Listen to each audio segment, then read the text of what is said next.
Well, Chattanooga's chief of police is keeping a promise she made during her introduction a couple of months ago. News 12's Scott Coral has more on why Celeste Murphy is so focused on this case.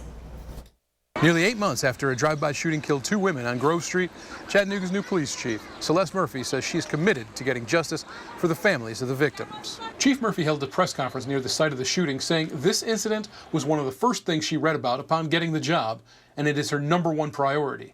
The fact that all the victims are women made this going unsolved especially difficult for the new chief. As your chief, a woman, and a mother, I'm burdened with the fact that no one has come forward to speak on behalf of these 7 women.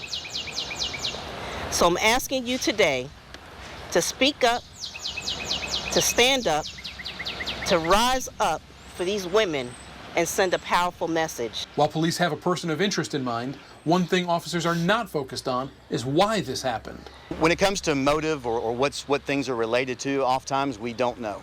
And really that's not important to us, not near as important as the fact that we had 5 women that were shot and injured very seriously and 2 that lost their lives. That to us is what is the most important thing. And then our response to that is to be able to hold those accountable.